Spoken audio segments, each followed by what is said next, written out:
Welcome to This Explainer. Today, we're diving into a topic that, honestly, might sound a bit like a dry textbook chapter at first glance.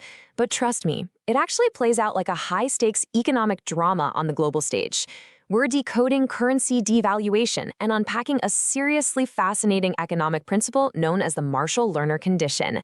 I am so excited to guide you through this, because by the end of our time today, you're going to see global trade in a completely new light. Let's get right into it. We're kicking things off by tackling a massive and, honestly, incredibly common myth. Does cheaper money mean a richer country? The intuitive logic goes something like this. If a country's currency loses value, which is a process we call a depreciation or a devaluation, its goods suddenly look way cheaper to the rest of the world. So foreign buyers should just flock in, right? We export more, import less, and boom, the economy automatically prospers. It sounds perfectly logical. Well, here's the thing. That intuitive logic, it completely fails us if we aren't looking at the whole picture. Sure, the theory looks great on paper. Make your stuff cheaper and people will buy more of it. Simple, right? But in the messy, real world of global economics, cheaper definitely does not automatically mean more profitable. You literally cannot just slash the value of your currency and expect a magical economic boom. In fact, manipulating your money without understanding the underlying mechanics can drive your economy straight into a brick wall. So to understand exactly why a currency drops in value in the first place and what happens when it does, we really need to look at the foreign exchange market, or Forex. Think of this kind of like your local farmer's market, but instead of trading tomatoes and artisan cheese, people are buying and selling money. And just like that local market, the prices here are driven entirely by one simple universal concept: supply and demand. When we look at who actually shows up to participate in this market, we see two distinct sides. On the demand side, you got importers who need foreign currency to buy things like, say, German cars, or tourists who need US dollars for their trip to New York. Then, on the supply side, you have your exporters.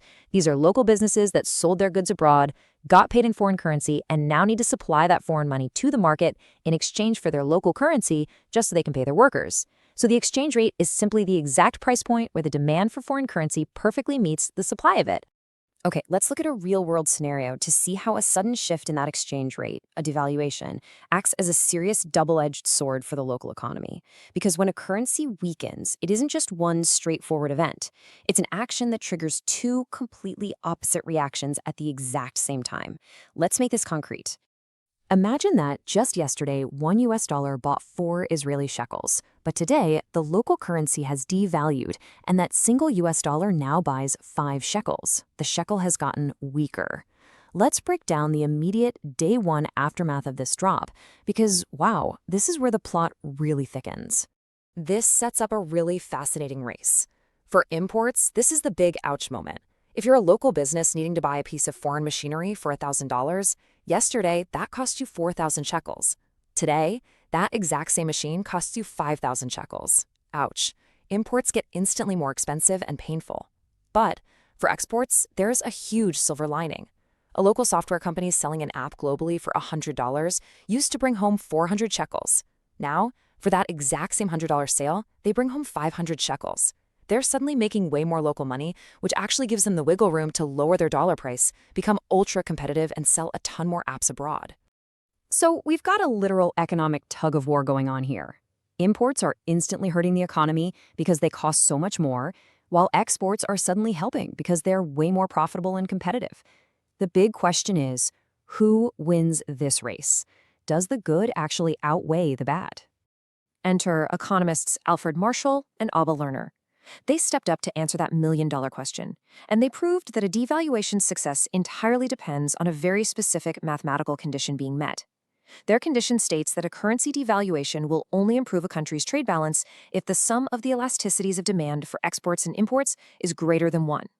Now, if that sounds like a bunch of dense academic jargon, don't worry. Let's quickly break down the core mechanic making this whole thing tick. At its core, elasticity just means price sensitivity. Think of it as a constant push and pull between price and quantity. If a price changes, how much do people actually change their buying behavior? Like, if prices shoot up, do they immediately drop the item and walk away? Or do they just grit their teeth and buy it anyway because they have to? That behavioral reaction, that's elasticity. Let's see how this plays out in our real-world trade scenario. We're going to anchor this theory by comparing two completely different countries that are facing the exact same currency devaluation. This is where the actual mechanics of the Marshall-Lerner condition really shine through. All right, let's compare country A and country B. Country A deals in highly elastic goods, think luxury wine for exports, and foreign fashion for imports.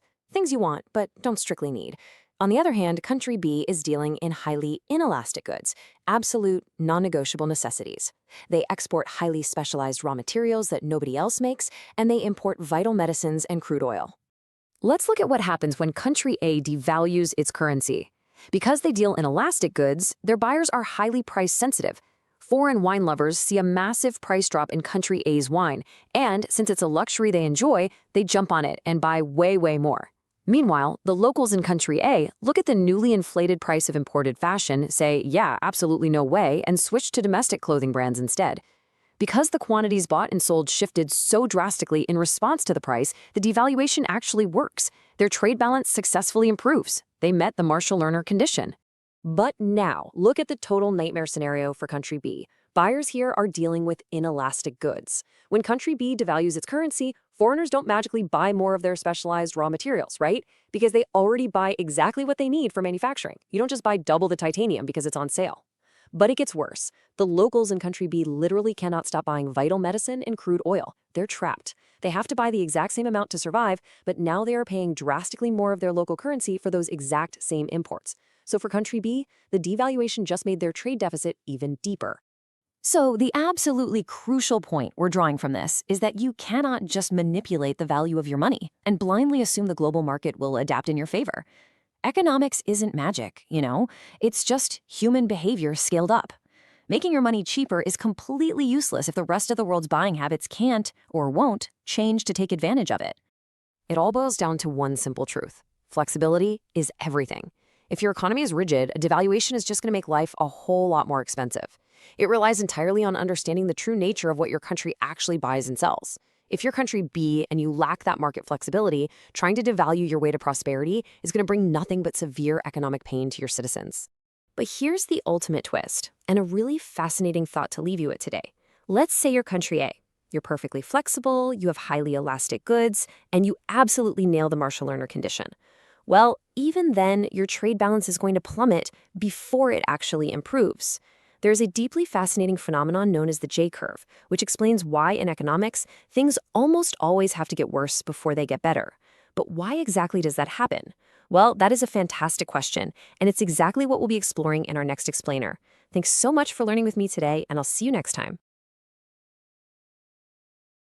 If you found this helpful, hit like, subscribe, and the bell so you don't miss the next macroeconomics breakdown. Thanks for watching.